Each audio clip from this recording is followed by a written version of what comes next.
This group's unique sound lies somewhere between smooth, elegant soul and straightforward adult-oriented pop, often with a distinct flower power vibe. With their selection of songs that helped launch the prominent songwriting careers of Jimmy Webb and Lord Nyro, they had a distinct sense of present trends, even if they catered more to mainstream listeners than a hip, hardcore R&B audience. The group's sweeping, orchestrated period production, which frequently brought their albums closer to California-style sunshine pop, complemented their soaring, seamless harmonies. The centerpiece of today's video is all about the fifth dimension. Now before we start, let's be sure to leave a like on the video, subscribe to the channel, and push that notification bell to make sure it says all instead of personalized. Now without further ado, let's cue that intro.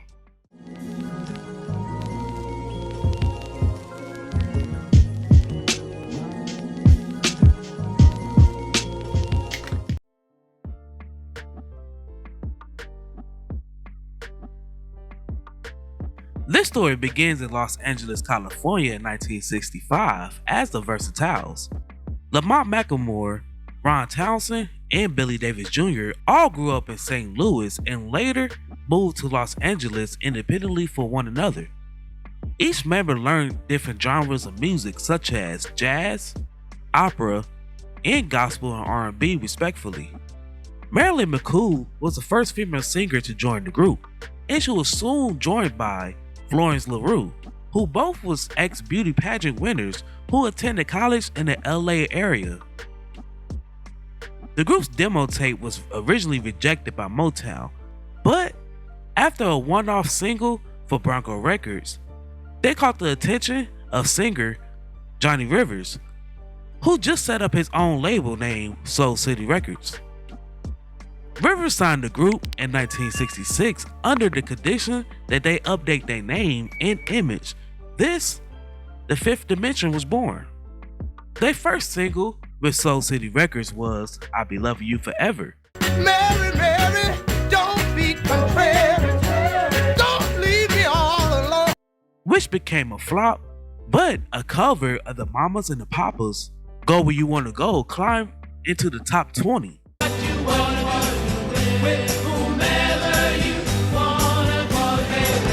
Buddy and under songwriter Jimmy Webb supplied the group with their breakout hit with the 1967 Up Up and Away.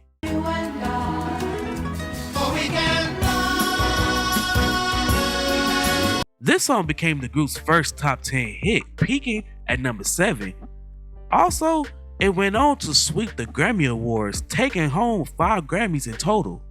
Its success pushed the group's first album, that was also titled Up Up and Away, to gold status. The group stuck with Webb for their second album, The Magic Garden. Now this album had only one song that was not written by Webb. This album also produced a couple of minor hits with the songs Paper Cup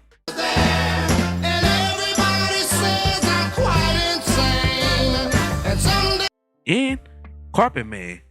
She walks all over you, you know she can.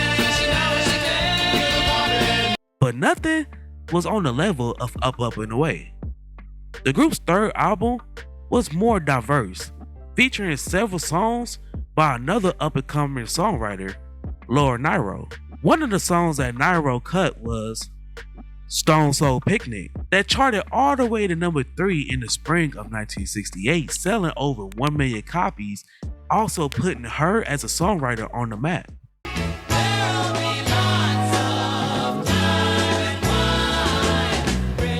The Nyro penned follow-up single was Sweet Blindness, that also reached the top 20.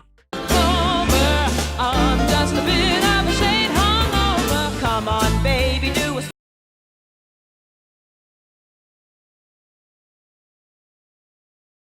The Fifth Dimension's success peaked in 1969 when the group caught a Broadway production of Hair and immediately decided to cut a melody of 2 songs from the show. Aquarius, Let the Sun Shine In.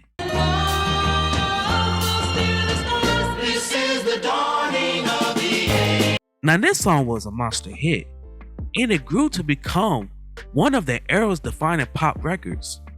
This song spent 6 weeks at #1 on the pop charts and sold over 3 million copies, also winning the group its 6th Grammy Award. The group's next album, The Age of Aquarius, went gold and nearly hit #1 on the charts. Now the group's next single followed its predecessor to #1 as well with the song Wedding Bell Blues.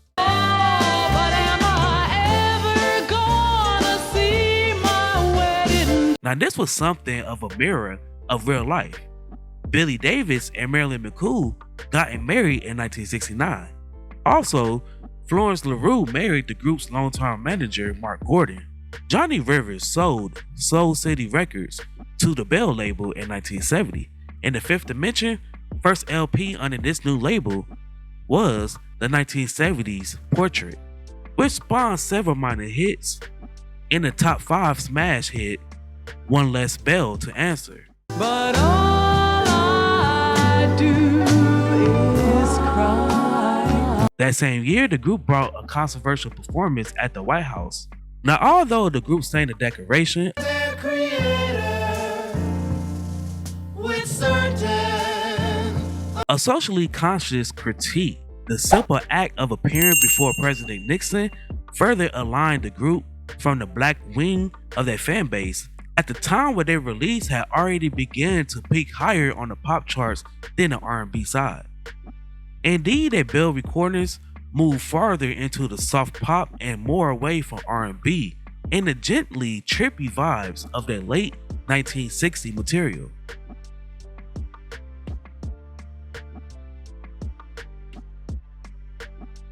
As their album sales began to taper off, their vocal arrangement now tended to spotlight soloists instead of the unified harmonies.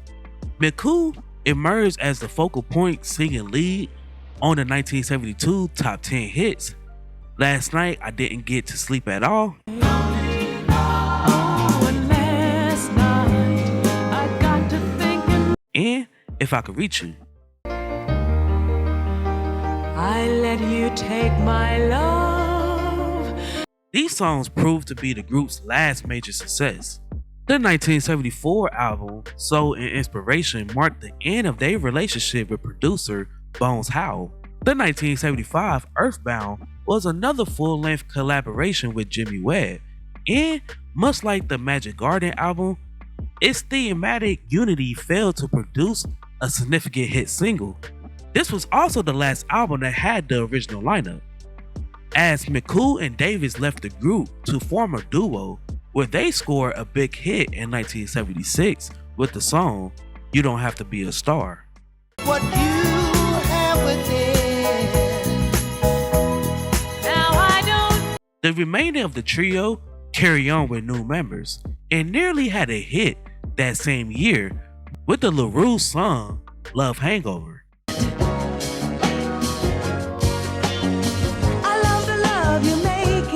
Unfortunately, Motown issued Diana Ross her own version of the song after the Fifth Dimension version hit the charts, and hers proved to be far more popular. Strangely enough, the Fifth Dimension decided to sign with Motown not too long after, releasing 2 albums in 1978. Townsend briefly left the group to try his hand at a solo career, but he soon returned and the group resigned itself to the nostalgia circuit.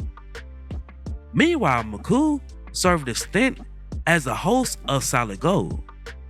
Phyllis Battle decided to join the group in the mid-80s, and the original quintet reunited in 1990 for a tour.